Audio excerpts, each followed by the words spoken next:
Ni que aclarar, y no me siento desgraciado, sino para ver qué pasa. O sea, que ustedes me van a poner aquí. Y nuevamente, esto no es como en general lo que nosotros hacemos. Esto no es para determinar si usted lo está haciendo bien, si no lo está haciendo bien. No es una medida correctiva, es un ejercicio. Oh, y de hecho, si ustedes quieren, podemos agregar esto a propósito de las cosas que hemos visto recientemente, eh, para que ustedes vean. Ay, pero el otro sería, ay,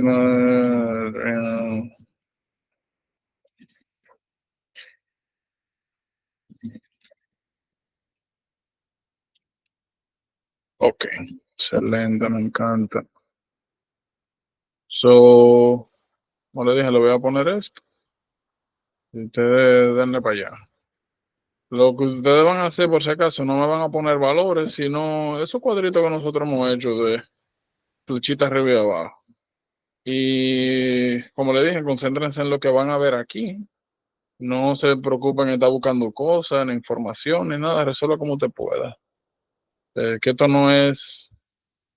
es retroalimentación, no una evaluación per se.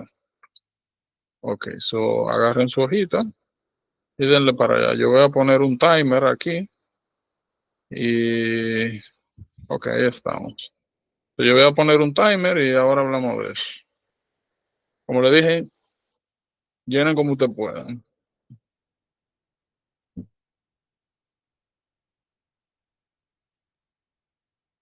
Y como le dije, lo que van a llenar es con flechas. Si usted cree que esto sube, si usted cree que baja, así. So, voy a poner un timer en el celular. Hablamos un par de minutos. Concéntrense en eso.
Ya acabamos.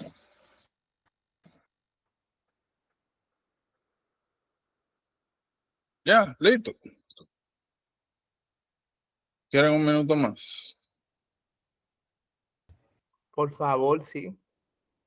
Acá yo me pregunto, yo lo estoy escuchando y todo. Es que yo creo ¿Tú no que me no. estás oyendo? ¿Tú no oyes? Eh, ¿Me escuchas? este, Ay, que él no está oyendo.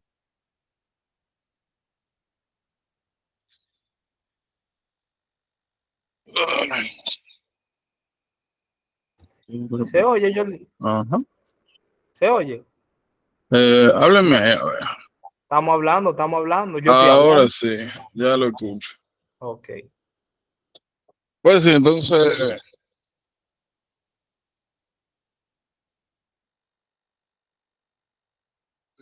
sí, que el volumen de la vaina estaba bajo, porque ahora sí puedo escucharlos bien.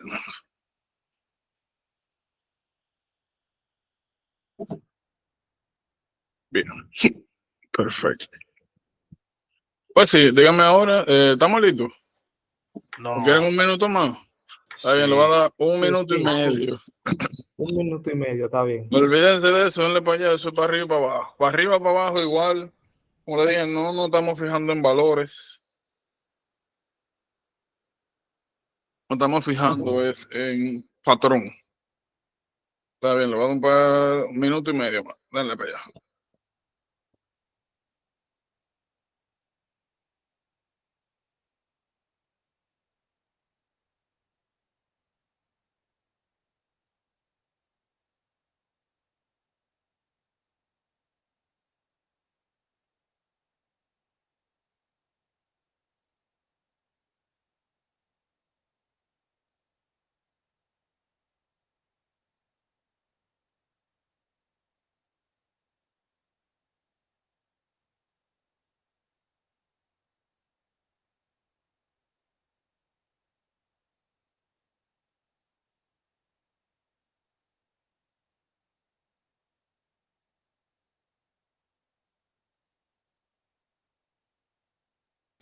Jordano se quitó la pantalla. Ahorita no lo están viendo. Ahora sí, era, no se estaba viendo, pero ahora, bueno, Esta vaina está. Lo quiero como actualizarse ahora. Ahí está.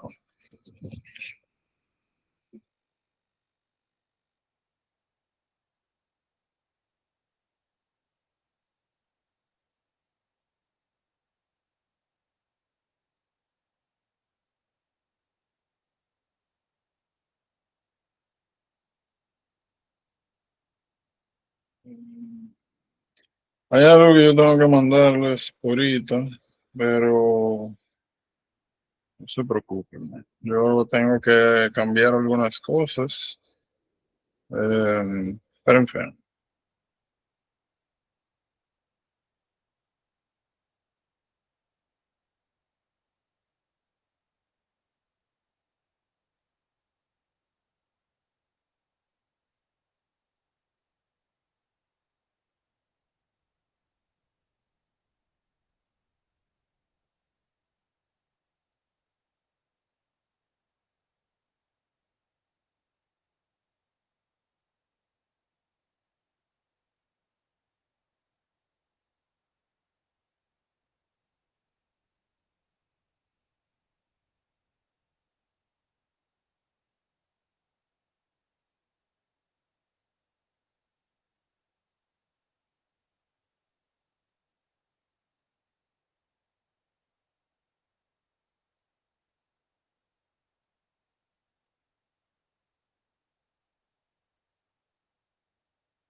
Hay unos pequeños casos que yo tengo por aquí. Les voy a mandar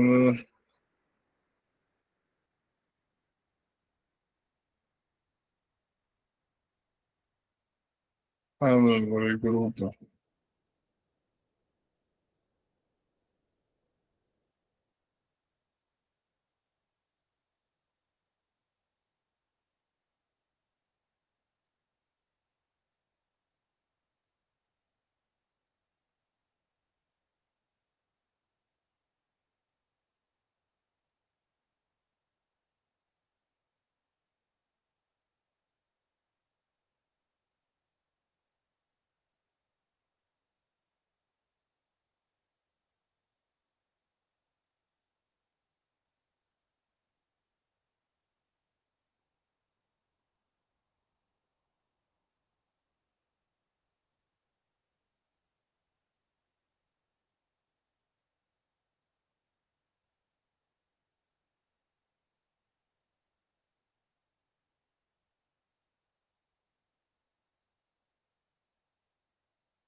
Ya, nítido.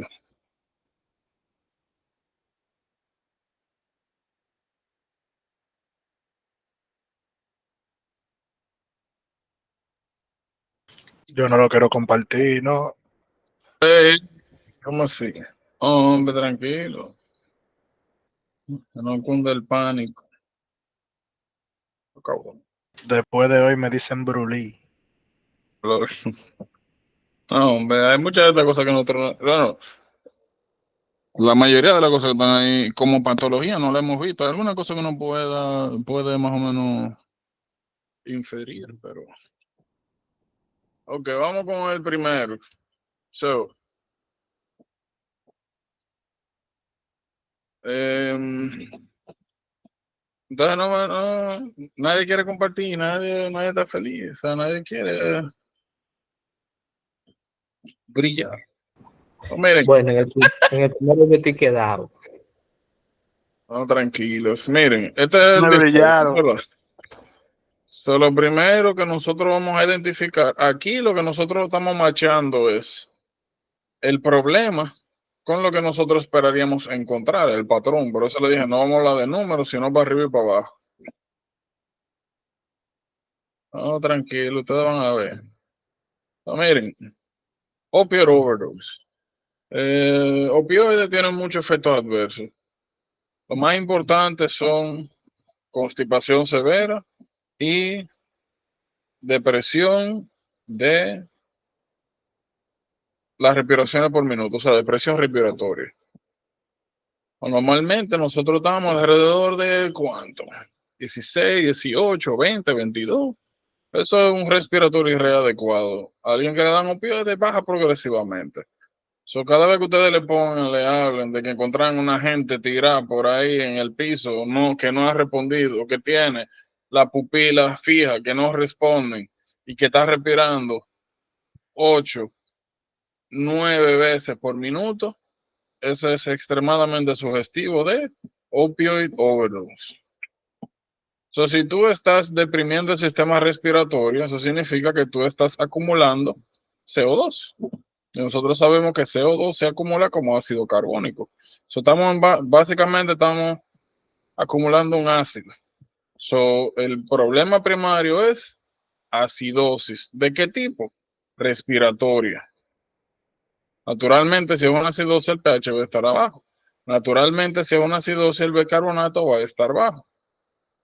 Porque todo ese ácido carbónico Inicialmente, la primera barrera de defensa que nosotros tenemos para esa acumulación de ácido es el bicarbonato que tenemos en sangre, que va a que va a comenzar a ser consumido por el ácido para tratar de compensar.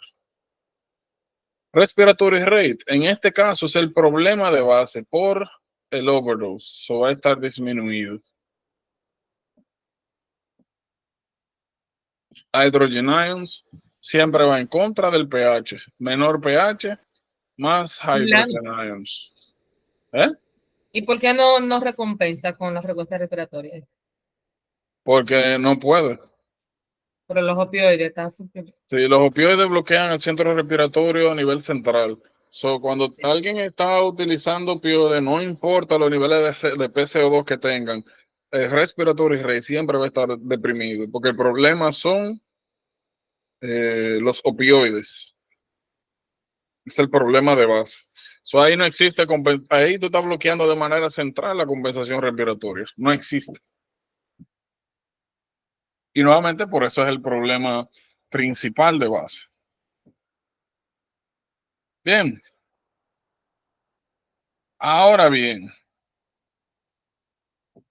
DKA, cetoacidosis diabética. El nombre te dice cuál es el disturbance.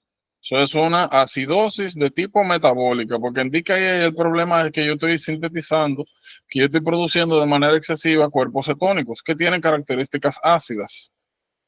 Entonces, si no hay un problema respiratorio de base, el problema entonces es metabólico. Es una acidosis pH bajo, es una acidosis bicarbonato bajo.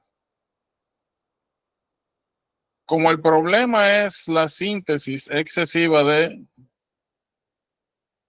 cuerpos cetónicos, o sea, no hay ningún tipo de problema a nivel respiratorio, aquí sí nosotros tenemos compensación de ello. Una persona que desarrolla cualquier tipo de acidosis metabólica, nosotros esperaríamos encontrar un respiratory rate aumentado, porque ya sabemos que a través del sistema respiratorio nosotros eliminamos CO2, que para motivos prácticos representa una fracción ácida en la sangre. So, en pocas palabras, si nosotros estamos produciendo mucho ácido, estamos consumiendo bicarbonato. Y la manera más rápida de compensar es aumentar el respiratory rate para disminuir el PCO2. So, si bien es cierto, yo no puedo controlar en DKA la producción de cetonas, yo sí puedo, lo que yo sí puedo controlar es aumentar la eliminación de otros ácidos, como ácido carbónico. Anion gap aumentado.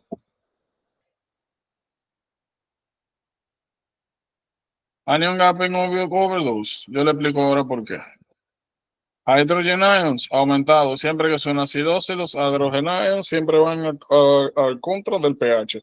pH bajo, hydrogen ions aumentado.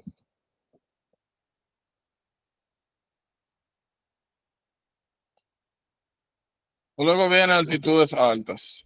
Habíamos dicho que el principio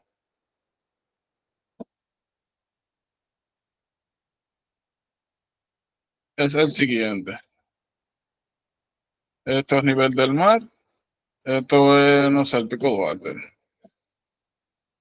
3.000 metros para arriba. 4.000, ya que usted quiera. Pero el punto es que mientras más usted sube desde el nivel del mar, menor cantidad de oxígeno hay en el aire. Menor cantidad de oxígeno es igual a hipoxemia.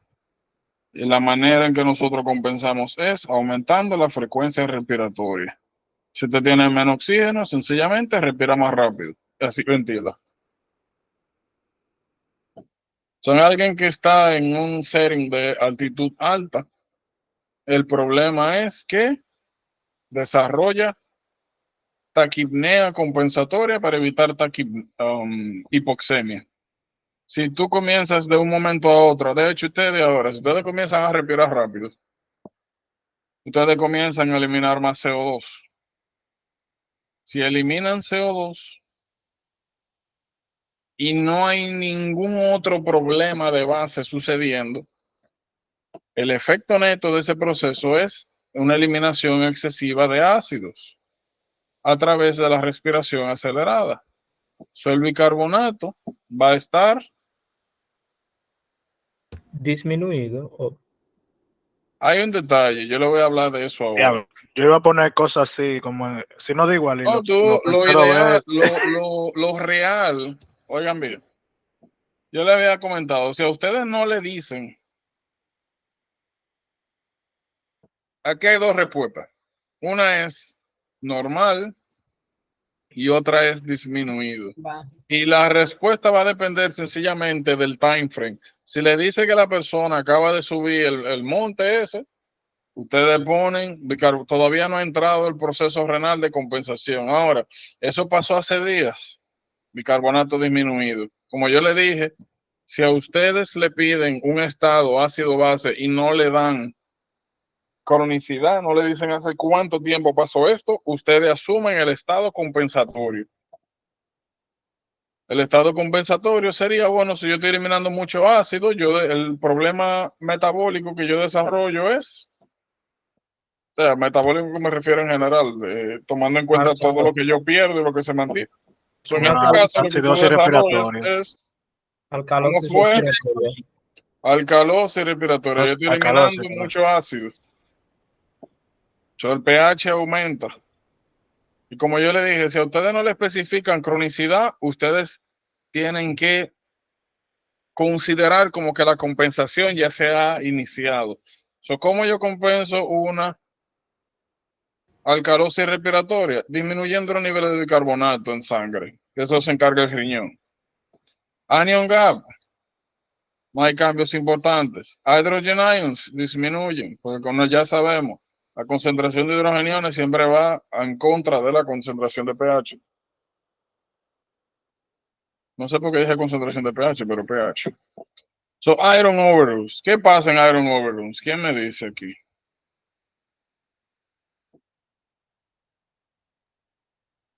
Metformin overdose. Miren, hace un tiempecito yo le dije algo. Nosotros no hemos hablado de esto, de ninguna de esas patologías. No hemos hablado de esos medicamentos, no hemos hablado de nada de eso. Ahora, la respuesta nosotros ya la discutimos. Yo les había dicho que cada vez que a ustedes le hablen de procesos o de acidosis metabólicas, lo primero que usted va a chequear es anion gap.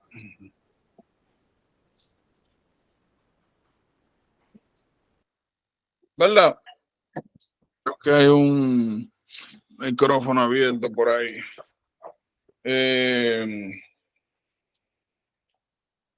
Y el anion gap habíamos dicho que era importante porque nos permitía a nosotros establecer o sospechar la etiología. Ayúdate ahí.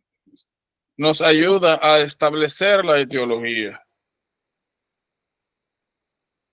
Eso lo habíamos hablado, ¿verdad?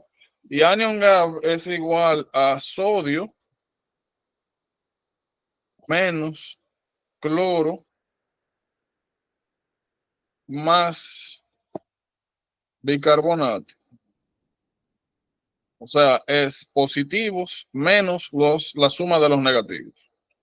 Habíamos dicho que normalmente el anion gap nosotros vamos a poner como límite superior 12. Para motivos prácticos, un anion gap mayor de 12 equivale a un anion gap elevado. Lo segundo que habíamos dicho era que la importancia de saber esto era que habían una serie de patologías que yo me la aprendí así con esta mnemonics, que son las causas principales de anion gap metabolic acidosis. Y la I es iron tablets y isoniazida. Si a mí me están diciendo que alguien tiene una intoxicación de hierro, ya yo sé que esto lo que me causa, sin yo conocer cómo es el mecanismo, qué es lo que pasa, ya yo sé que esto es, lo que me ocasiona esto es una acidosis metabólica con el anion gap elevado. Ojo, yo no sé cómo el hierro hace eso. Yo no sé absolutamente nada del hierro, pero sé que pertenece al mood piles, que nuevamente sé que es una acidosis metabólica con anion gap elevado. Ahora, si yo sé que es una acidosis metabólica de base, ya yo sé que el pH está bajo, ya yo sé que el bicarbonato, como yo le dije, si no le dan cronicidad, usted asume que hay compensación. Usted lo va a encontrar en una fase aguda disminuido, en una fase compensada elevado. Respiratory rate, como es una acidosis, usted lo que quiere es la compensación inmediata pulmonar es aumentar el respiratory rate para disminuir el PCO2, que nuevamente es igual a ácido carbónico. Fíjense, por eso que yo le dije, este mnemonic es esencial y saber para qué es el anion gap y cuáles son las causas. Porque nuevamente, sin yo saber absolutamente nada de ese fármaco, de esa situación, de lo que pasa fisiopatológicamente, yo puedo llegar a la respuesta. M de metanol, U de uremia, D de DKA, P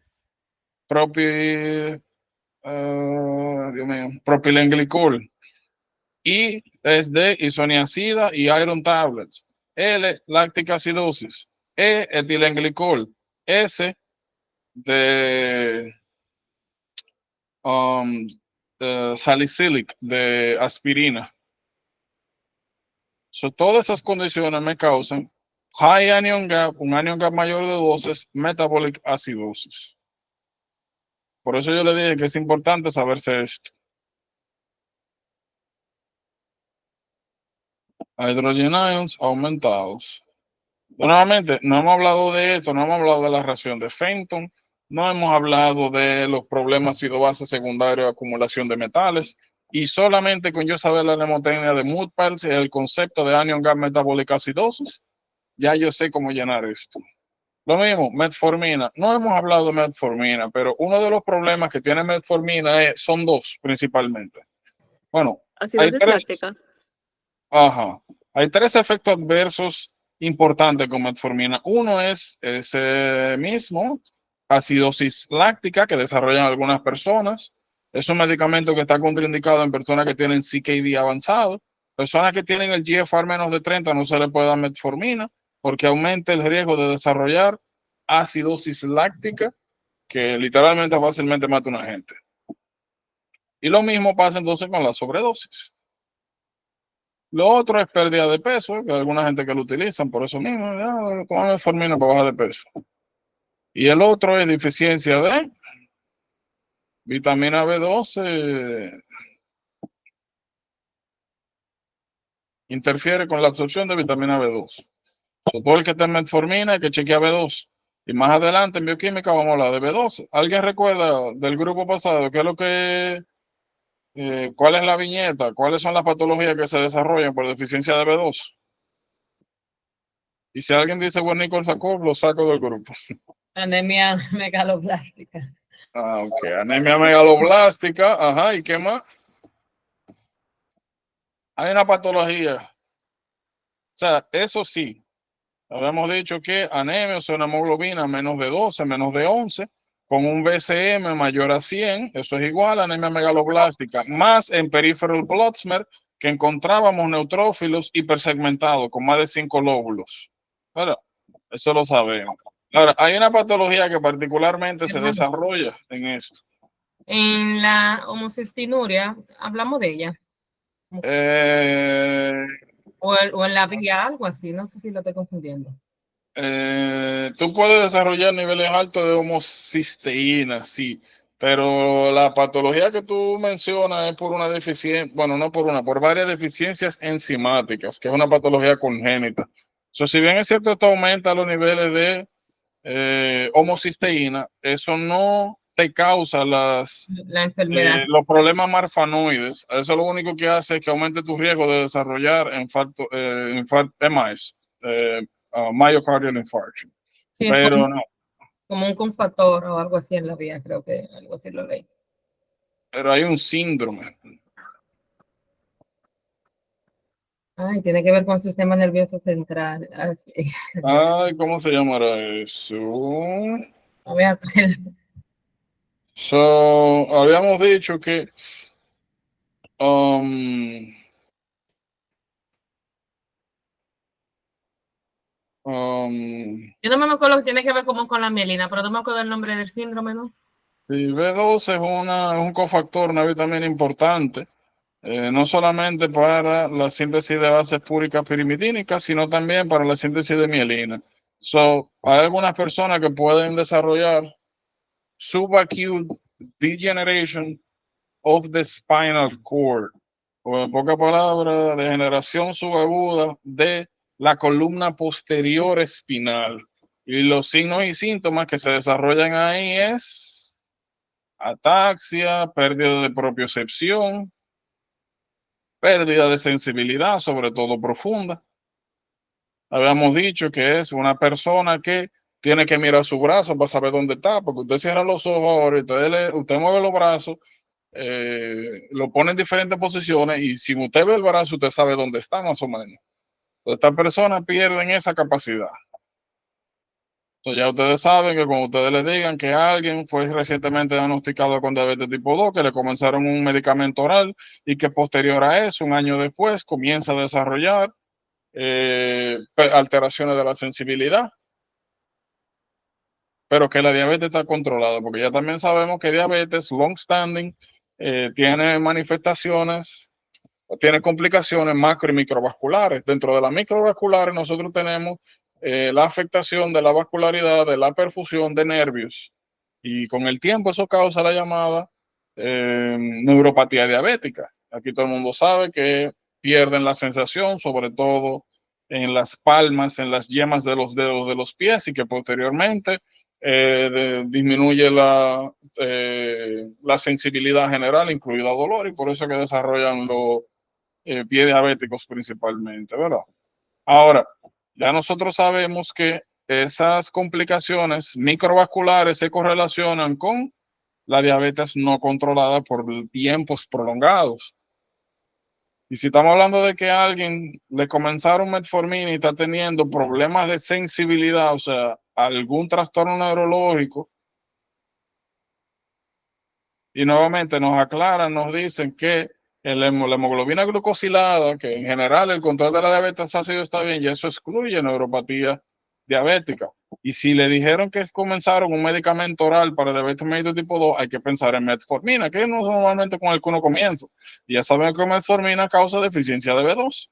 Eso te pueden poner eso, que llega con fatiga, con palpitaciones, con pálor, que es lo que nos llamamos palidez, que tú haces un extendido de sangre y ves megaloblastic anemia, peripheral blood smear, y ves esto, ya nosotros sabemos que, mírenlo ahí, que los neutrófilos normalmente tienen de 3 a 5, más de 5 lóbulos megaloblastos, 1, 2, 3, 4, 5, 6, 7, 6, 7 núcleos. So, nosotros vemos esto, eritrocitos deformados, eritrocitos, déjame buscar uno normal. So normal peripheral blood smear. Ok, miren ahí. Normalmente los eritrocitos en general son bien uniformes, redonditos, y solamente en la parte central es que tienen como ese halo de aclaramiento. Cuando usted tiene a alguien con anemia, nosotros vemos varias cosas. Primero, que los eritrocitos no se ven uniformes, que el área de aclaramiento es más intensa, más grande, y que en general el contorno de los eritrocitos no se ve tan uniformemente como cuando no hay anemia. Si a eso usted le suma que usted tiene estos neutrófilos que tienen nuevamente más de 5 segmentos nucleares, dice, mira, esta se ve chula también. Mírenlo ahí. Neutrófilo con un regalo de núcleo. Mira, esa anemia megaloblástica, deficiencia de B12 o B9. Las dos puede causarlo. Lo único que B12 causa no solamente la anemia megaloblástica, sino que también causa los problemas neurológicos, porque ya dijimos que B12 se utiliza para la síntesis de mielina, más que B9, ácido fólico, solamente se utiliza para síntesis de base nitrogenada para producir DNA, ARN, o sea, para división celular. Esas son cosas que tienen que tomar en cuenta. Metformina, nuevamente, yo no sé lo que hace, yo no sé absolutamente nada de eso. Yo sé que un tratamiento para diabetes mellitus tipo 2, pero yo sé que causa high anion gap metabolic acidosis, y eso me lo dice el metanol, metformina, EDM, me lo dice el Mnemonic Smooth Piles. Ya yo sé que lo que me causa es, bueno, y otra cosa es que ya sabemos que metformina, uno de los efectos que tiene es lactic acidosis. Yo voy a tener una acidosis metabólica, el pH va a estar bajo. El bicarbonato, nuevamente, dependiendo del momento, pero no me dicen nada. Yo voy a pensar en compensación. Respiratory rate, tengo una acidosis, aumento respiratory rate para disminuir el PCO2, el ácido carbónico sanguíneo, y compensar el pH. Anion gap, yo sé que esta pertenece al grupo de high anion gap metabólica acidosis. Hydrogen ions elevados, porque una acidosis metabólica. Bien. ELS, amyotrophic lateral sclerosis, la patología esta que tenía el famoso Hawkins. Básicamente lo que vamos a ver es un patrón parecido al de opioid overdose. Con el tiempo pierden la coordinación, sobre todo voluntaria / involuntaria, de respiración. El patrón que vamos a ver es parecido a este. Lo único que el curso naturalmente va a ser crónico. Miastenia gravis crisis van a tener lo mismo. Personas que tienen miastenia gravis, ustedes saben que desarrollan debilidad muscular. Cuando tienen exacerbaciones, esa debilidad muscular se puede reflejar en el diafragma. No van a poder respirar de manera adecuada, no van a poder mantener un respiratorio adecuado. Va a ser igual que el opioid overdose. Severe prolonged dehydration. Fíjense, primero vamos a hablar de esto. En alguien que tiene primary hyperaldosteronism, ¿cómo ustedes esperarían algún tipo de descontrol ácido base? Porque ya nosotros sabemos que primary hyperaldosteronism, el problema principal que nosotros vemos es hipertensión difícil de controlar. Y que lo que tenemos es, yo mencionamos ayer, síndrome de Cohn, que es un tumor de glándula adrenal que secreta aldosterona. Y nuevamente, normalmente llega una gente, el bullet de esta persona es, o la presentación de una persona que llega por una crisis hipertensiva, dolor de cabeza, hypertensive emergency, a una emergencia, y que le dan 203 medicamentos para la presión y es difícil de controlar. O que hacen una imagen abdominal y encuentran una masa incidental parecida como el feocromocitoma. Lo único que ustedes saben es que el feocromocitoma, las presiones tienden a ser por pico, pero en síndrome de Cohn, en hiperaldosteronismo primario, por un tumor secretor de aldosterona en la glándula adrenal, es una secreción constante, no es por pico como pasa en feocromocitoma. Entonces, ¿ustedes esperarían que alguien que tenga hiperaldosteronismo primario o síndrome de Cohn tenga algún problema ácido base? Sí. Ustedes dicen de eso. ¿Ok? ¿Qué van a tener? Esa persona va a tener hipopotasemia, o sea, Ácido base, olvídate de electrolitos. ¿Tú vas a esperar algo aquí, alguna normalidad? Sí. Coño, que lo estoy pensando. Tiene alcalosis ¿Alcalosis qué? metabólica. ¿Por qué? Bueno, yo recuerdo que ayer tú dijiste que el potasio tiende a causar No, la pérdida de olvídense, potasio. olvídense de lo que yo dije. Háblenme, díganme de lo que está aquí, de lo que hay, de lo que es. ¿Cuáles son los efectos que nosotros conocemos de la aldosterona? ¿Qué hace la aldosterona? ¿Cuáles son sus efectos netos? Vasoconstricción. Ok, eso es un medicamento que tiene un predecesor que es angiotensina 2, que tiene propiedades de vasoconstricción. Ok. ¿Qué más? Te absorbe sodio y excreta potasio. Ok, eso aumenta la reabsorción de sodio y eso es importante porque causa ¿qué? Deshidratación. Retención de agua. Retención de agua y eso se traduce a ¿qué? Edema.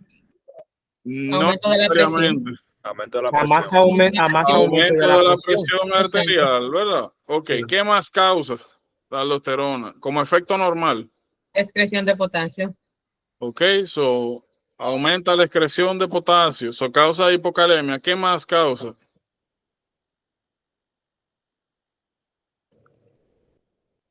Allá en las células intercaladas, en las células principales del túbulo, de los túbulos colectores renales, ahí pasan dos cosas.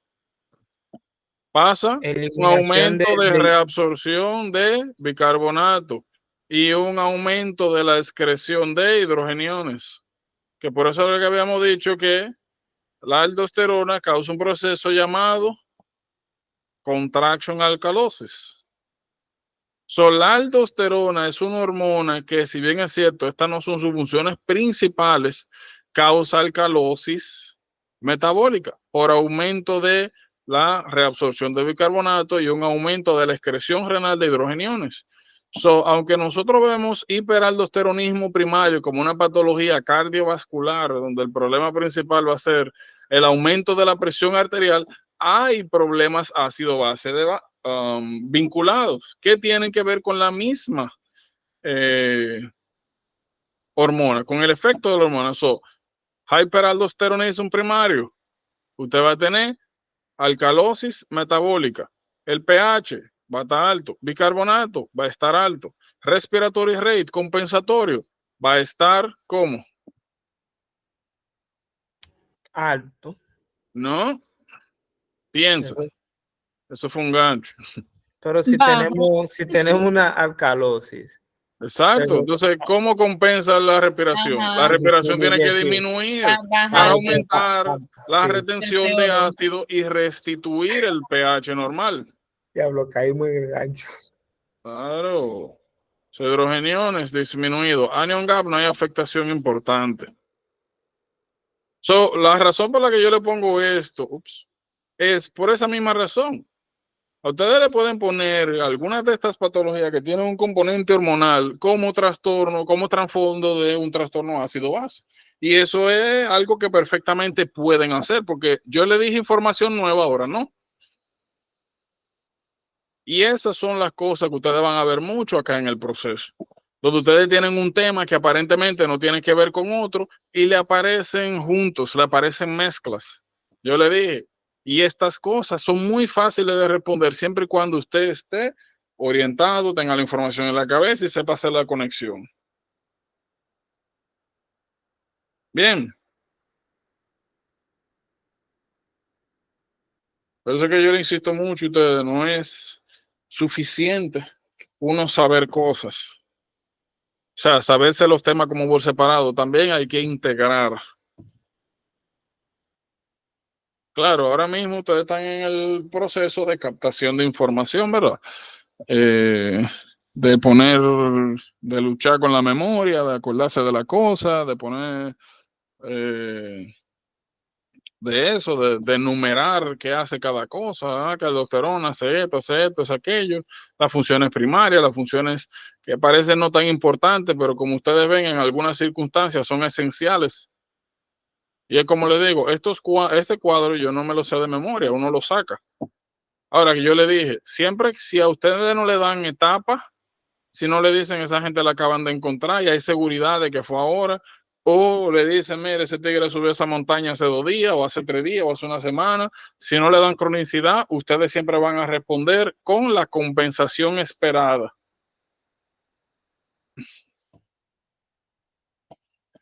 Severe prolonged dehydration. Aquí nosotros vamos a ver lo mismo que en primary aldosteronismo, porque en deshidratación hay disminución de la perfusión renal, por ende se activa el RAS. ¿Qué hace el RAS? Aldosterona. ¿Qué hace aldosterona en ácido base? Ya nosotros lo vimos. So, la respuesta de esta y la respuesta de esta es lo mismo. Esta y esta es lo mismo. primary adrenal insufficiency. ¿Qué problema ácido base nosotros vamos a tener?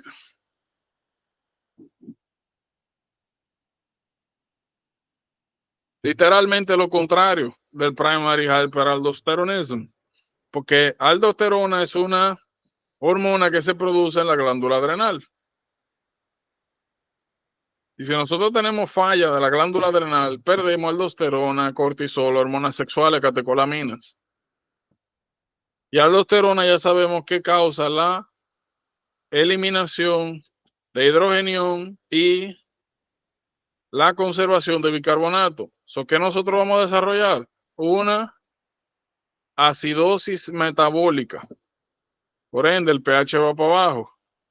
Nuevamente, bicarbonato depende de cuál sea el estado general. Ahora, como de paso nosotros aquí no tenemos aldosterona de base, por ende, no tenemos mecanismos directos para aumentar la reabsorción de bicarbonato, va a estar disminuido porque el problema está vinculado al sistema hormonal que regula todo esto. Respiratory rate va a estar para abajo porque una acidosis metabólica.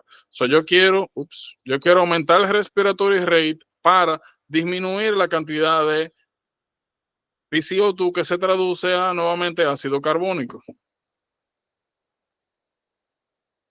¿Estamos claros ahí?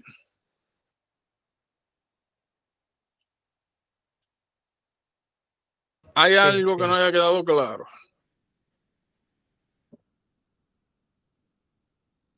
Yo, en cuanto a la respiratoria y el CO2, yo no entiendo ahí. Ok, fíjate.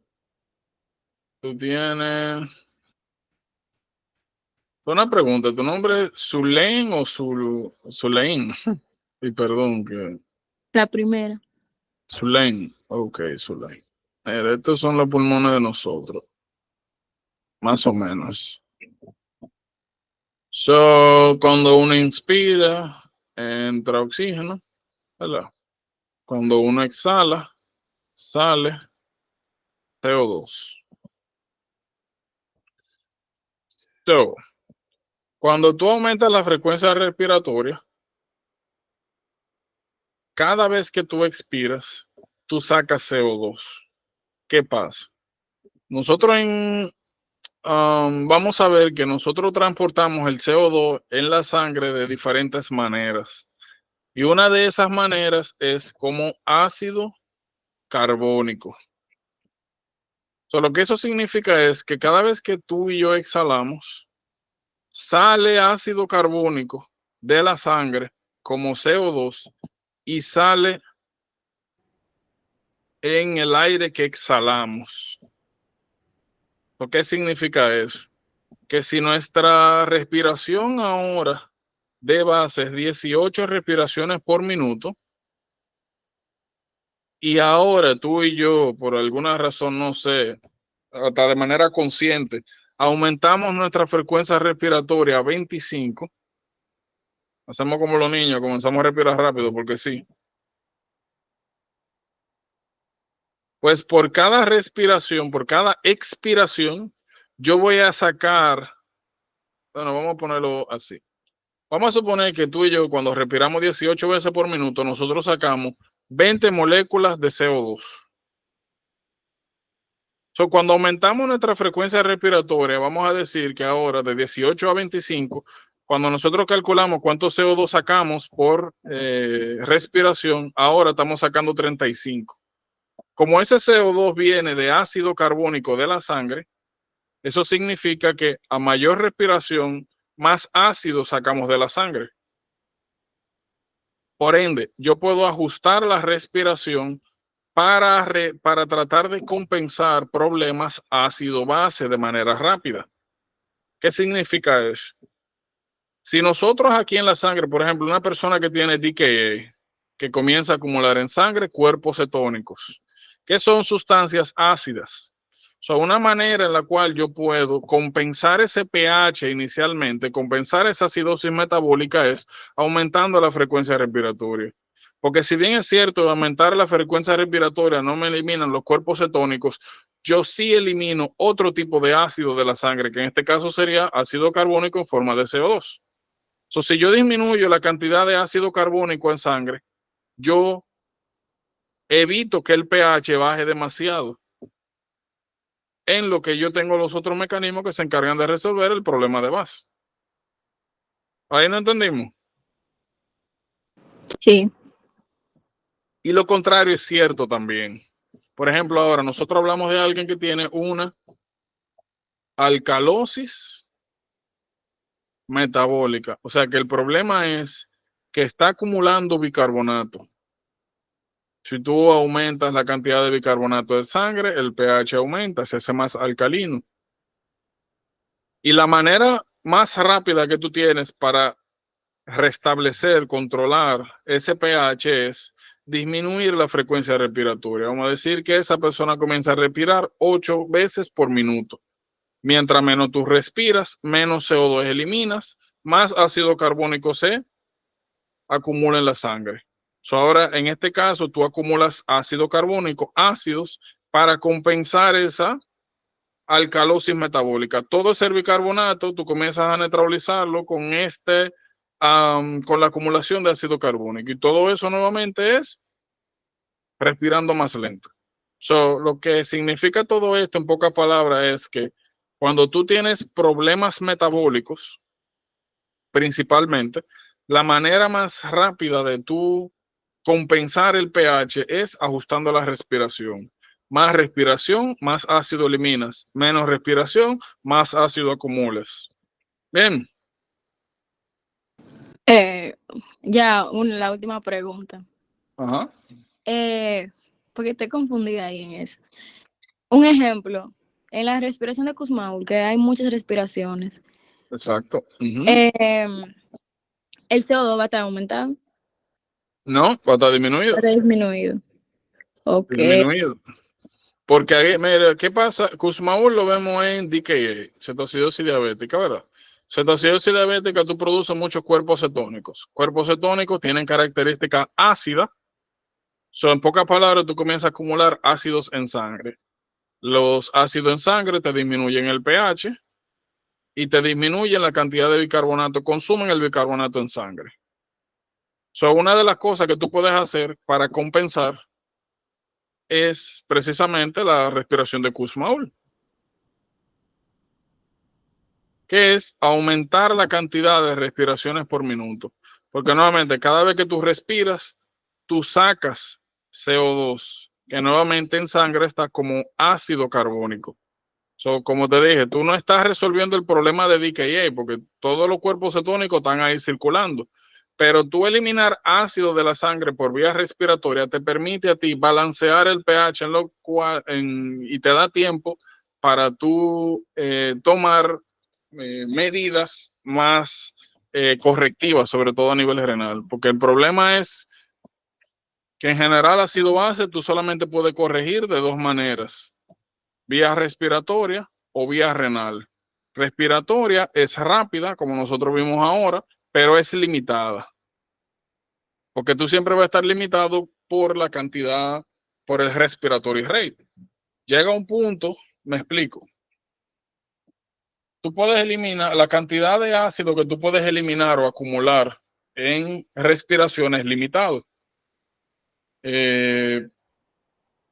Porque después que tú llegas, por ejemplo, como a 30 respiraciones por minuto, no importa qué tanto tú aumentas la respiración por minuto, ya tú no puedes eliminar más CO2. Lo mismo pasa con disminuir el respiratory rate. Si tú ahora agarras y dejas de respirar y todo el CO2 que tú acumulas en sangre no es suficiente para controlar la alcalosis metabólica, ya tú no puedes compensar más de ahí con el sistema respiratorio, porque literalmente ya tú no estás respirando. Lo que quiero que entiendan es que el sistema respiratorio es un mecanismo de compensación rápida que nos permite sobrevivir en lo que entran los otros mecanismos de control, principalmente renales. Renal sí tiene la capacidad de corregir de manera definitiva, pero tiene el problemita de que es un sistema que toma tiempo, toma días para entrar en efectividad. La manera más sencilla que yo tengo de más o menos como hacer una analogía es esto. Bueno, mis habilidades no llegan tan lejos, pero imagínense que esto es un carro. Entonces, si se te queda un carro, pero, o sea, tú te quedas porque tiene una goma pincha.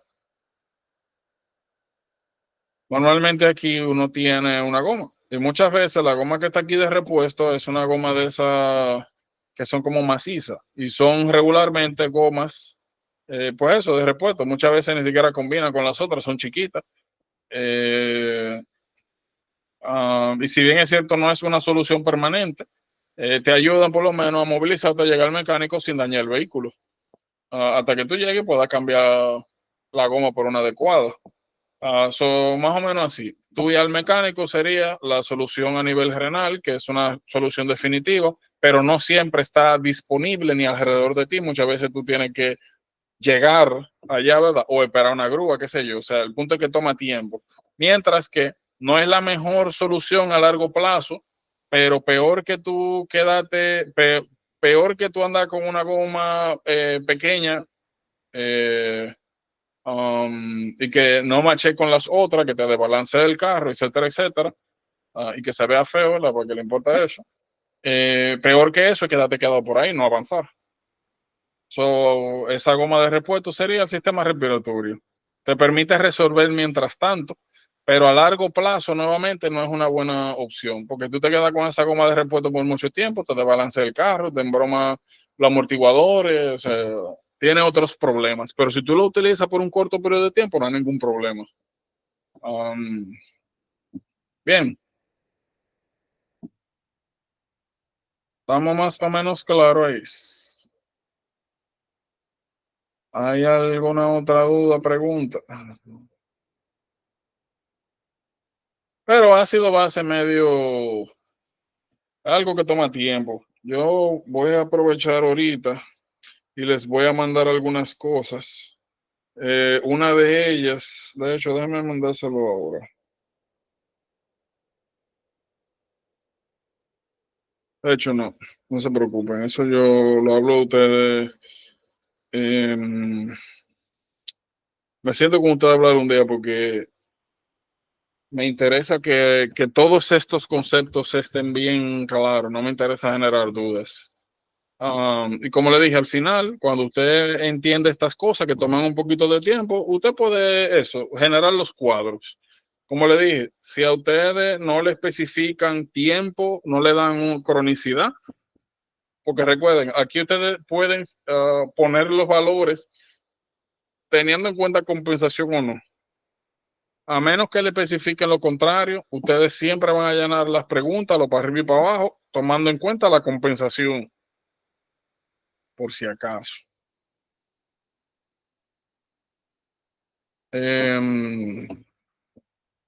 ¿Hay alguna otra duda, pregunta? ¿Todo bien?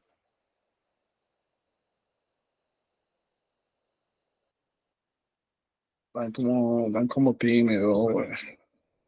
¿Y qué fue lo que pasó? Ya nada más puse un cuadrito ahí de un tema que dimos, ¿qué fue? Y eso es No, sencillo. estamos activos, ¿qué fue? Eso es sencillo, ¿no? Ustedes van a ver con porque miren qué es lo que pasa. Esos son de los temas que requieren, yo les he dicho a ustedes que hay conocimiento que ustedes lo lee, lo agarra y ya. Hay otros que por más no tienen que ver mucho como con la cantidad de veces que tú lo leas.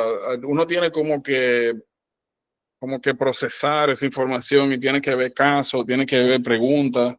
Y eso, como yo le dije a ustedes una vez, la matemática. Ustedes se sientan ahora y le explican un problema matemático y dice que sí entendió. Le ponen un problema igual con dos cositas cambiadas y se trancan.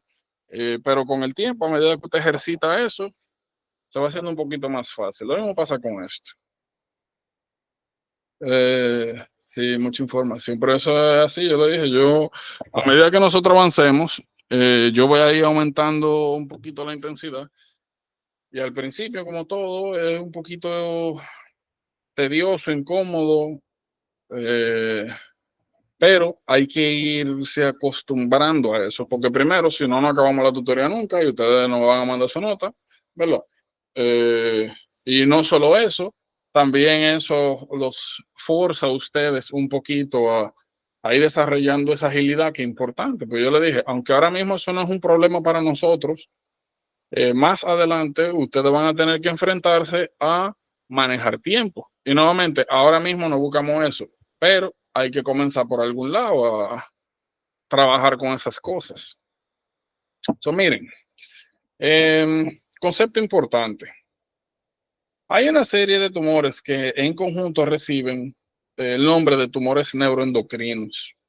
Muchos de estos órganos endocrinos tienen origen en tejido embriológico neuronal. En general, la gran mayoría, para no decir todos estos tejidos, tienen origen en la cresta neural. La cresta neural es una división, un layer, una capa embrionaria donde nosotros tenemos células que se dispersan en el cuerpo completo y tienen carácter endocrinológico. O sea, regularmente son células que producen hormonas y esas células están regadas en todos lados. Por ejemplo, los melanocitos que producen melanina, pigmento, tienen origen neuroendocrino y están regados en el cuerpo entero. En el sistema gastrointestinal, nosotros vamos a ver un reguero de células que tienen función endocrina que vienen de la cresta neural. En los pulmones, nosotros vimos ahí small cell carcinoma, bronchogenic carcinoma, que a veces son cánceres que producen hormonas. Y ahí vimos ACTH, que pueden causar síndrome de Cushing, o sea, cáncer pulmonares. Vimos también ahí que pueden provocar CADH, o secreción inadecuada de ADH. Y es principalmente por eso, porque tienen estos grupos celulares que vienen de la cresta neural. El concepto que yo quiero que ustedes se lleven de aquí es que hay algunos tumores que pueden salir de estas células especializadas. En muchos casos son funcionantes y naturalmente van a tener la capacidad de secretar de manera descontrolada la sustancia de la célula de origen. Todos estos tumores nosotros lo vamos viendo a medida que avancemos. Algunos de ellos ya lo hemos mencionado. Como ustedes ven, eso lo vamos a ver más en detalle en patología, donde nosotros tenemos algunos marcadores que en algunos casos son específicos, en otros no tan específicos, que podemos hacer para determinar si estamos frente, o para confirmar, mejor dicho, si estamos frente a un tumor neuroendocrino o no. Solo vamos a ver en patología. Ahora, si bien es cierto, a nosotros no nos interesa mucho el concepto de irnos a profundidad en cuanto a tratamiento, tienen que saber esto. Como ustedes ven aquí, cada vez que hay un tumor secretor de hormonas, nosotros tratamos de cortar esa secreción medicamentosamente y, si es posible, eliminarlo quirúrgicamente. Ya nosotros hablamos, por ejemplo, síndrome de Cohn, en feocromocitoma, donde te agarra y se lleva el tumor y ya. Y en algunos, en síndrome de Cushing primario, y a veces incluso en secundarios, usted agarra y sencillamente se lleva la glándula. Ahí en algunos adenomas de pituitaria, sobre todo los prolactinomas, los macros, los grandes, usted se lo lleva quirúrgicamente. Eso siempre que sea posible, uno sencillamente se lleva el tumor. Porque te resuelve el problema de base. Tú lo que reemplaza las hormonas si te llevaste en un órgano particular y no tienes que estar dando medicamento para bloquear nada. Porque, por ejemplo, ya nosotros habíamos hablado de somatostatina, que era una hormona que básicamente lo único que hacía era bloquear la secreción de todas las hormonas en las cuales esta sustancia entraba en contacto con cualquier tipo de célula. O sea, me explico, si te agarra una persona que tiene cualquier tumor neuroendocrino y usted le da somatostatina, la somatostatina no solamente va a inhibir la secreción de la sustancia que secreta ese tumor, va a inhibir a todas las células que produzcan hormonas en las cuales este medicamento tenga contacto con ellas. Eso tiene efectos negativos adversos bien importantes, que no siempre uno está dispuesto a, no siempre vale la pena, no siempre, el beneficio no siempre es mejor. Ahora, ¿cómo nosotros vamos a seleccionar a quién darle un inhibidor de la secreción de la hormona que está dando el problema o resección quirúrgica simple? Las tumoraciones en general, sobre todo las malignas, una de las primeras cosas que cuando se está haciendo el workup que se hace para determinar si se puede eliminar o no, si se va a manejar con cirugía o no, son algunos criterios que se utilizan. El primer criterio es el tamaño y vascularidad. Segundo es invasión a tejidos aledaños o invasión, en caso de que tenga cápsula, si ha invadido la cápsula. Y lo otro es metástasis, si ya el tumor se regó por otro lado. Cuando los tumores son muy grandes, tienen una vascularidad muy importante o están asociados a vasos sanguíneos de gran calibre, normalmente eso no se opera porque el riesgo de que se muera en la operación es sencillamente mucho más grande que el posible beneficio que va a tener a corto plazo. Son tumores pequeños que no han invadido cápsulas o órganos vecinos y que tienen una vascularidad manejable, no excesiva, y tumores localizados naturalmente que no han hecho metástasis, son los que normalmente uno elimina quirúrgicamente. Ahora tú tienes un tumor que ya se regó por otro lado, por ejemplo, tú tienes un tumor de pulmón de broncogénico, de células pequeñas que está secretando ACTH y tú haces algo que vamos a ver más adelante que se llama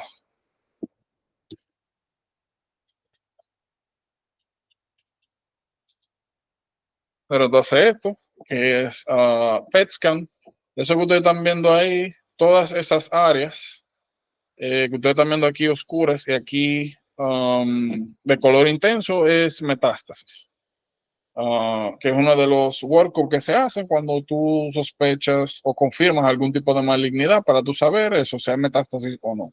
Y eso te determina a ti. Mira, por ejemplo, eso parece que dice ahí cáncer de seno y ese está regado. Por ejemplo, esto es una persona donde no tiene sentido tú agarrar y llevarle una mama, porque ya el cáncer está metastasizado. Esto es una persona que se beneficia de radioterapia, quimioterapia, más que de cirugía. Porque aunque tú te lleves el seno, tú vas a tener todas las complicaciones de la cirugía, pero tú no estás eliminando el cáncer. Ya se regó. En esos casos particulares, si es un tumor en el neuroendocrino donde tú consideras dar somatostatina, porque nuevamente ya no tiene sentido tú agarrar, meterte, hacer una operación si tú como quiera vas a tener el problema de base. Eso es para que tengan una noción cuando le pongan a alguien que tiene algún tipo de tumor neuroendocrino y lo ponen a elegir entre como cuál sería el mejor tratamiento para esta persona o approach, workup para metástasis. Eso es lo principal, o características del tumor. Miren, eso es lo que me interesa de ahí. Todos los otros tumores, nuevamente, nosotros lo vamos viendo a medida que avancemos en otros temas. Pero ya ustedes saben a qué nosotros nos referimos cada vez que decimos tumor neuroendocrino. Eso significa que normalmente es un tumor que viene de la cresta neural, que es un tumor que tiene, que muy probablemente secreta de manera activa alguna hormona y que potencialmente el tratamiento va a ser o bloqueo hormonal o cirugía excisional, dependiendo de cómo le dije, cuáles son las características del tumor en general. Por si acaso, aquí nunca se va, para el step 1, sobre todo si la patología, el manejo es quirúrgico, nunca se van a ir súper profundo en cuanto a eso. Lo que sí van a ver es criterios. Eh, pero siempre son cosas, lo que quiero que entiendan es que siempre van a ser cosas generales, para que no se vayan a volver locos, de que, pero ¿cómo yo voy a saber si esto se quita o no se quita? Ya, lo que yo le dije ahí es lo que ustedes van a necesitar en general. En algunos tumores particulares hay consideraciones especiales, pero los criterios generales son los mismos. O miren,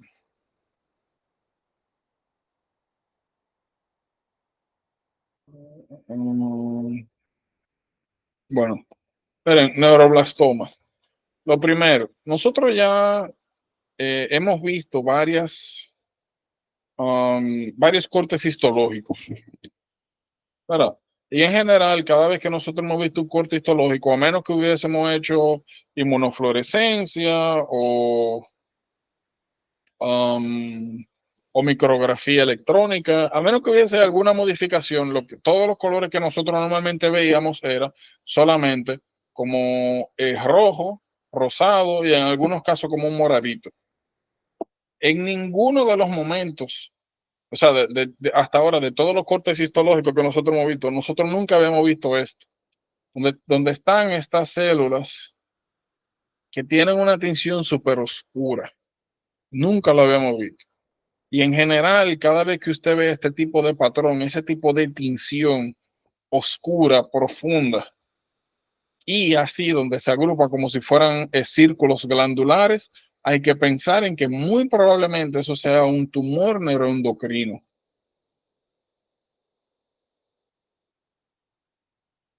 El primero que estamos viendo es neuroblastoma. ¿Qué me interesa que sepan? Miren, déjame ver si encuentro algo.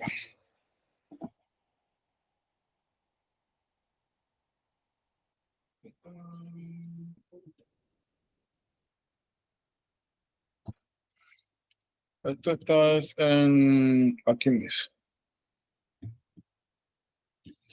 Miren ahí. ¿Por qué yo pongo? Uy, qué DH, ¿qué hice?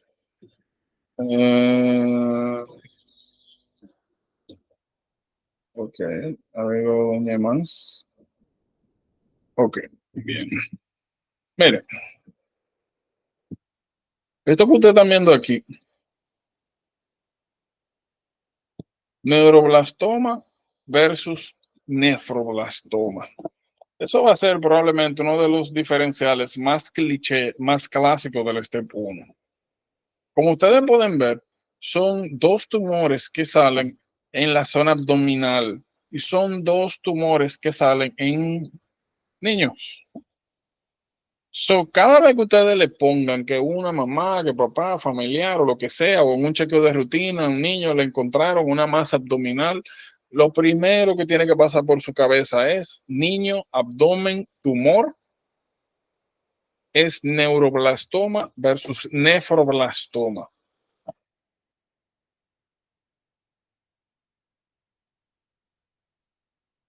¿Cómo ustedes van a determinar quién es quién? ¿Cómo van a hacer el diferencial? Este es un tumor neuroendocrino, este no es un tumor neuroendocrino. Ahora, lo primero que van a ver es la presentación. Lo más normal que van a ver son chequeos de rutina. Ahora, si por el caso ustedes le mencionan que la razón por la que lo están llevando a consulta es porque le encontraron así de niño hipertensión arterial o porque la mamá se asustó porque vio que estaba orinando rojo, o sea, hematuria. Si ustedes ven esas dos cosas, esos son indicios que se inclinan a neuroblastoma. Segundo, la extensión del tumor. El tumor de Wilms o nefroblastoma es lo mismo. Tiene la característica de que normalmente, fíjense, miren dónde está la vértebra. Miren, esto es, miren aquí, riñón, esto es un super riñón, ¿verdad? O sea, un riñón con un tumor. Y aquí tienen vértebra. Si ustedes trazan una línea que vaya, vamos a decir que está el ombligo a vértebra, ustedes van a ver que el tumor se queda en el lado donde sale. Nefroblastoma es un tumor que cruza la línea media.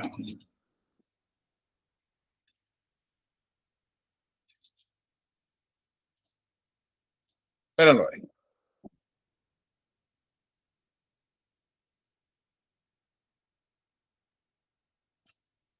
Mírenlo ahí. Digo, no, no se ve tan bien. Mírenlo ahí. Cada vez que ustedes, bueno, nuevamente miren vértebra, yo lo tiro una línea hacia adelante.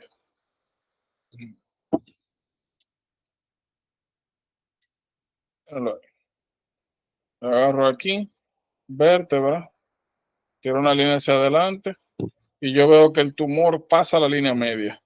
No pasa la línea media, pienso en nefroblastoma. Pasa la línea media, pienso en neuroblastoma. Ahora, eso no quiere decir que usted no puede tener un nefroblastoma que sea enorme y que cruce la línea media. Esos son patrones. Y normalmente son cosas que se ven hasta sin imagen, haciendo el examen físico.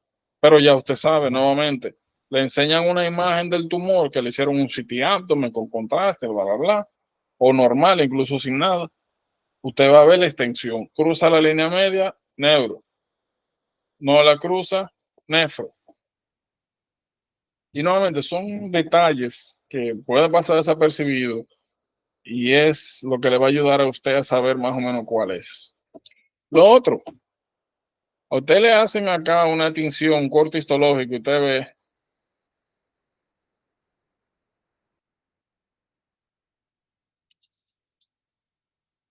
Miren.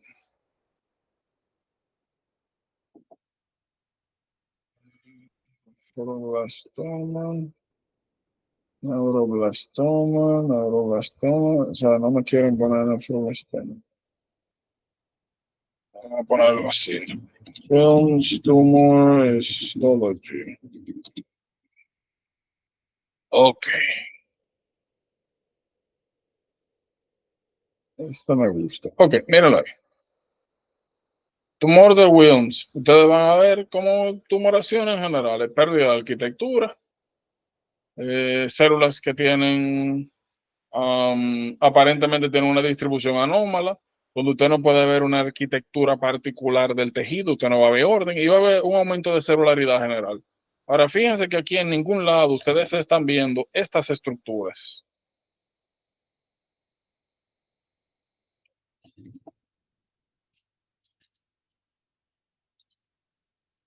Estas estructuras son tan particulares, como le dije, son estructuras circulares que le llaman rosetas de Homer Wright. Mírenlo ahí. Y como le dije, esas células, la manera, el tipo de tinción que adquieren es bien característico. Esa tinción intensa, nuclear. Así son, es básicamente como ustedes van a distinguir uno de otro. Son síntomas asociados y la extensión del tumor. Eso le va a ayudar.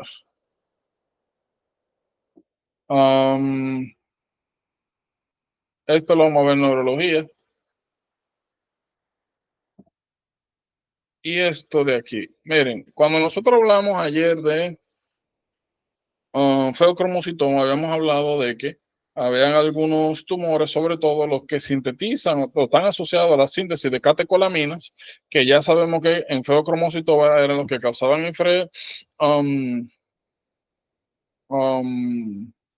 lo que causaba que desarrollaran hipertensión. Pues aquí estos tumores también sintetizan estas hormonas, pero en menor cantidad. En algunos casos, como le mencioné, pueden desarrollar hipertensión. Ahora, lo que siempre vamos a encontrar en orina son los productos de desdoblamiento de catecolaminas, que son estos que yo le había dicho ayer, homovanillin mandelic acid y vanillin mandelic acid. Metanefrinas, eso ustedes lo miden en orina y en sangre. Esto clásicamente es en orina, aunque también usted lo puede medir en sangre, pero normalmente en orina. Que no aparecen acá. Eso es importante. Esto, como le dije, lo de Opsoclonos myoclonos síndrome, lo vamos a ver en neurología. Lo otro que me interesa es esto. Nosotros no hemos entrado, o sea, no hemos hablado de fundamento de patología, de oncogen, protoncogen, de gen supresión de tumores, no hemos hablado de nada de eso.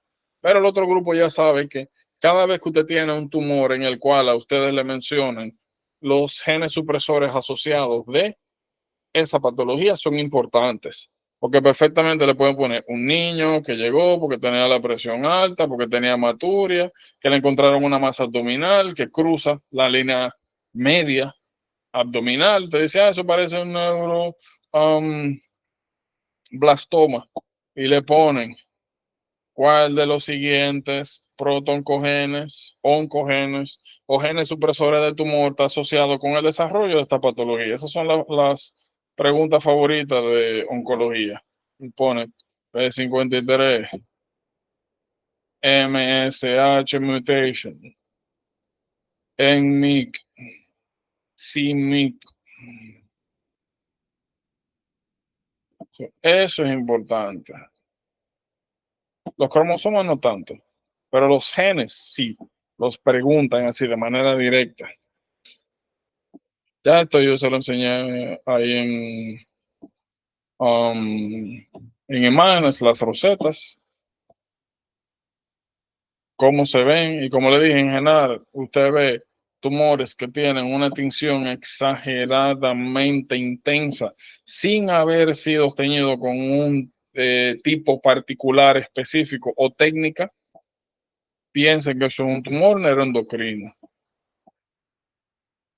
Sobre todo si hay signos y síntomas que sugieren exceso de alguna hormona. Esencial es eso. Y normalmente lo que ustedes van a ver es trastorno hidroelectrolítico, presión elevada. La que estamos aquí. Bien, ofeocromocitoma, hablamos de él ayer. Miren, los MEN. Los MEN son unas patologías clásicas también del STEP, súper extremadamente high yield. El problema con los MEN es que uno tiene que acostumbrarse a ellos e identificarlos, y es muy difícil, a menos que se encuentren con preguntas de MEN. Al principio va a ser, les repito, muy difícil identificar estas patologías, pero luego de que usted ve 2 o 3 preguntas y ve el patrón, es bien sencillo. Ahora, en mi caso particular, esto es algo que tienen que aprendérselo de memoria. Es súper extremadamente high yield. Deben esperar que por lo menos les salga uno de los MEN, sobre todo porque hay diferenciales, como son patologías donde se desarrollan varios tumores, va a ser un diferencial importante en la mayoría de patologías que tienen algún componente neuroendocrino tumoral. Como ustedes ven, tienen que aprenderse esto así mimito de memoria. Hay mnemotecnias, como ustedes están viendo aquí, MEN1, MEN2A, MEN2E, por si acaso, hay MEN3A, MEN3B, MEN4A, MEN4B, a usted no le importan eso, lo que le importa son solamente estos 3. Y esto, como le dije, tiene que memorizárselo. Y el patrón que usted tiene que buscar en general es esto. Cada vez que usted vea que alguien tiene una tumoración o adenomas o algún cuadro patológico que aparentemente tenga involvement de varias glándulas, tiene que pensar en MEN. Como ustedes ven, esto es de memoria. Sabe cuáles son las tumoraciones que aparecen en MEN1 y en los 2. Importante es que los 2 están asociados. No, estos son clásicamente tumores benignos en MEN1. Ahora, en MEN2, en sus 2 variaciones, los 2 están asociados con un tipo particular de malignidad. Eso es importante. Por ejemplo, para que tengan una idea y entiendan un poco mejor. Nosotros estamos viendo acá que MEN2A son personas que tienen predisposición a tener adenoma de paratiroides, cáncer de tiroides y feocromocitoma. ¿Qué significa eso? Y si mañana ustedes le dicen lo que habíamos hablado, una persona que tiene episodios de hypertensive emergency que se comportan como picos, resistentes a tratamiento, y cuando duran mucho tiempo en tratamiento le da hasta hipotensión cuando esa glándula deja de secretar catecolaminas, usted piensa en feocromocitoma. Ahora, automáticamente usted ve que en la química que le hicieron en esa hospitalización o en una pasada, el calcio estaba en 12, el calcio estaba en 13, usted dice, ok, calcio elevado y feocromocitoma, tengo que pensar en MEN2A. ¿Por qué? Porque en el men 2A yo tengo paratiroidadenoma, que me va a causar hipercalcemia e hipofosfatemia. Ya no van a ver más nada, no le van a hablar que tiene una masa en el cuello, nada de esa cosa. Le van a poner una gente que claramente tiene feocromocitoma y le van a poner algún desorden electrolítico, o le van a mencionar el calcio, o sea, el calcio alto, o le van a mencionar el fósforo que incidentalmente estaba bajo como parte de la química normal, de la hospitalización, o le van a poner los dos. O le van a poner la PTH, le van a decir, le encontraron incidentalmente la PTH elevada. Ah, bueno, fue el cromocitoma, PTH elevada. Problema con el calcio, problema con el fósforo. Bueno, parece que hay un problema secundario.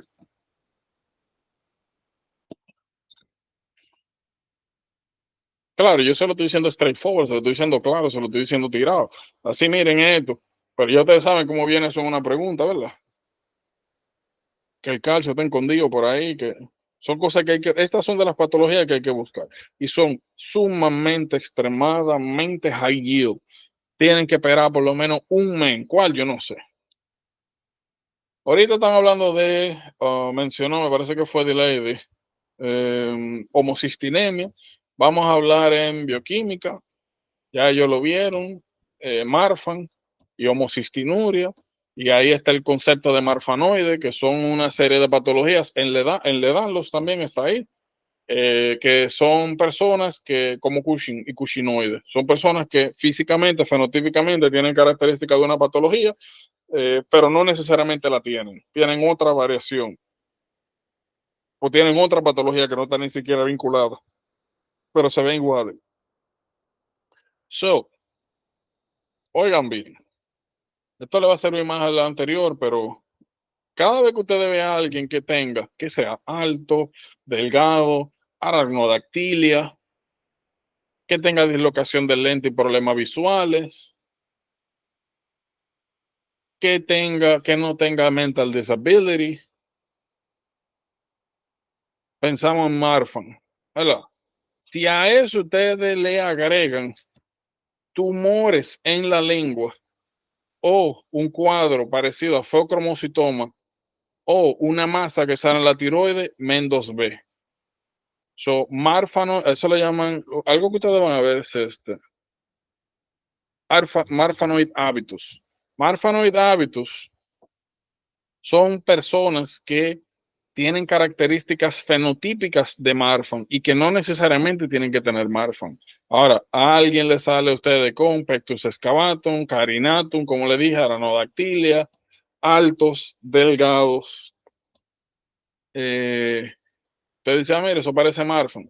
Nuevamente, aparece en combinación con alguna de estas patologías tumorales o esto, ¿cómo que se llama? Neuromas, no. Mira, aparecen con tumoraciones en la lengua, tienen que pensar en MEN 2B, ya, no tienen que buscar más nada. Estas son patologías bien straightforward, son cosas que hay que saberse, por eso le dije, esto es memoria pura, no hay ciencia, toma tiempo acostumbrarse a eso, pero después que ustedes vean de otra pregunta, no se preocupen, que no se les pasa. Pero son cosas que hay que conectar. Y nuevamente, lo que más me interesa es eso, que vayan haciendo esas conexiones mentales para cuando les salga, y muy probablemente se van a guayar las primeras veces y van a decir, coño, ¿qué es esto?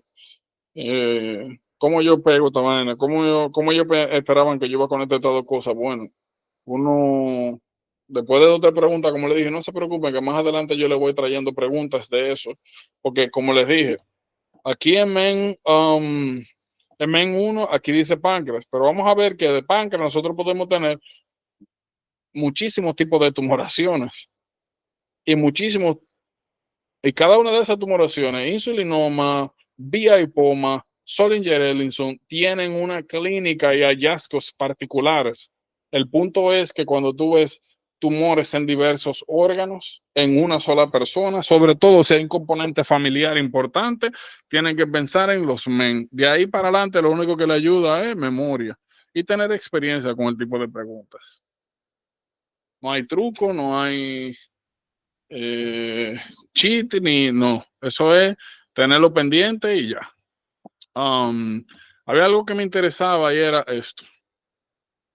Como le dije, cada vez que ustedes vean que le mencionen patologías tumorales que tienen un componente genético y le dicen cuál es el gen o vinculado al trastorno de cuál proteína secundaria, eso es importante, tienen que memorizárselo a sí mismo.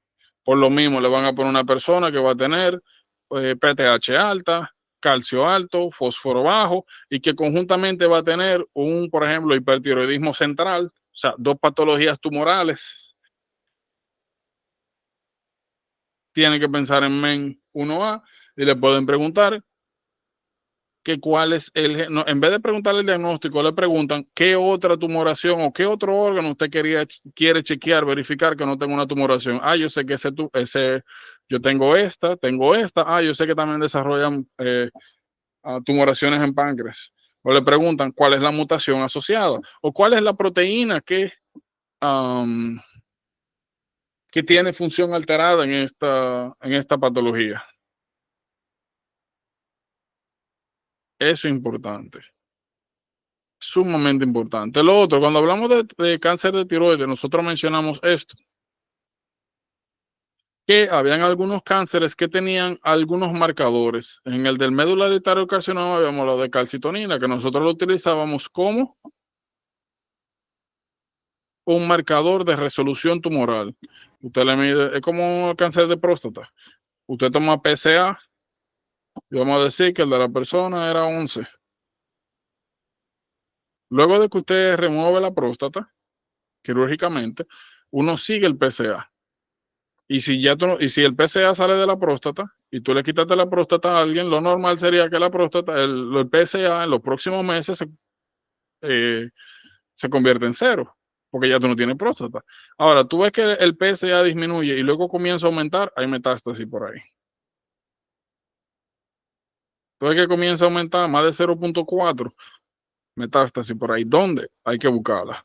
Pero una gente sin próstata no debería tener PSA, porque es el único órgano que lo produce. Y si tú lo quitaste por un cáncer y ahora está saliendo de nuevo o nunca bajó, por ahí hay otro. Eso lo mismo pasaba, ¿verdad? Con calcitonina. Eso lo hablamos ya. Fíjense, MEN1A, menin. MEN2A, red. MEN2B, red. Los dos están asociados al mismo cáncer. Los dos tienen un tumor de base en común también. Feocromocitoma, médula hereditaria carcinoma. Lo único que aparecen con el Marfanoid habitus y las tumoraciones en la lengua. Y al igual que MEN1A, puede tener involvement de la glándula paratiroide, o sea, un hiperparatiroidismo primario. Eso es lo mismo. Le ponen una gente que llega porque tener estas tumoraciones de una gente joven, sobre todo una mujer, le causa problemas sociales o, ¿cómo le llaman esto? Problemas estéticos, y que le hacen un panel de base y le enseñan esa foto y le ponen un panel de base. Bien, espérate. Entonces viene, ¿verdad? A la consulta, le hacen un panel de base y ven que aparentemente todo está bien, pero que en esa consulta le encuentran hipertensión arterial. Encontrar en 160, una persona de 30 y picos, que no es imposible que tenga hipertensión, pero raro, sobre todo resistente, y que nuevamente le dan 2 o 3 fármacos y no le controlan la presión. Pero usted tiene tumor en la lengua y tiene una presión difícil de controlar. O muchas veces lo que le ponen es que viene con el problema estético y le dicen que dentro de la historia familiar fue remarcable porque el tío, la mamá, el papá, a alguien cercano, o sea, familiares de primera línea, tuvieron historia de remoción de un cáncer en el cuello. No le dicen que era de tiroides, que era de esto, cabeza y cuello, no, nada. Si era un esquamoscarcinoma, nada. A veces cuello, cáncer, familia.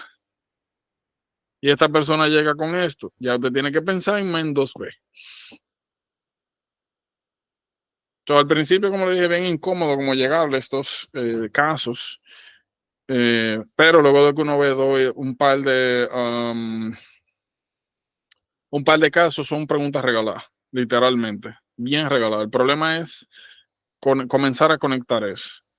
Sobre todo cuando tenemos que hacer diferenciales, como le dije, en MEN 2B. Mi consejo con MEN 2B es cada vez que usted vea a alguien que tiene Marfanoid habitus, alguien que parezca que tiene Marfan, detalle lo vamos a ver en bioquímica, de una vez decir o es Marfan o es Ehlers-Danlos, que es una colagenopatía, bueno, una serie de colagenopatías, MEN 2B y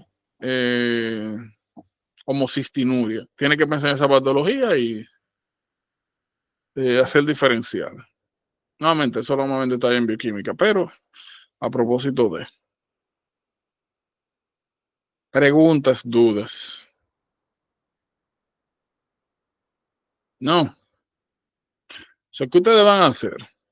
Ustedes van a descansar, ¿verdad? También, porque eso es importante. Yo no considero que es más de 2 horas uno estudiando. O sea, estudiando solo quizás sí, pero no de que después de clase hay que descansar un chingo, porque uno se satura. Pero ya ustedes saben que lo que van a hacer es sentarse a revisar este asuntico de ácido base y ustedes pueden agregar patologías. Piensen, patologías que nosotros hemos visto que tienen algún componente de ácido base y hágase la pregunta. ¿Qué sube, qué baja? ¿Cómo sería la compensación? ¿Que esto y que aquello? ¿Pasa algo? ¿No entiende algo? ¿Mete la pata? ¿O hiciste la cosa? Y cuando buscaste la respuesta por ahí no machaba, pregúntame. Lo otro, hagan lo mismo también con las endocrinopatías. Siéntense y digan, agarren una hoja. Ok, yo voy a trabajar hoy con hiperparatiroidismo. ¿Cómo? Y lo ponen así el cuadro. PTH, calcio, fósforo, vitamina D, alkaline phosphatase. Bueno, ¿cómo va a estar hiperparatiroidismo primario? ¿Cómo va a estar secundario? ¿Cómo va a estar hipertiroidismo, hipotiroidismo? ¿Cómo va a ser subclínico? ¿Qué es eso de subclínico? Yo me acuerdo que eso. CIDH, ¿cómo se va a ver en una persona que esté deprivada de agua? ¿Cómo va a estar en alguien cómo va a responder si yo le inyecto desmopressina? Siéntense y hagan eso. Con todo y cada uno de nuestros, de las patologías que hemos visto, endocrinas.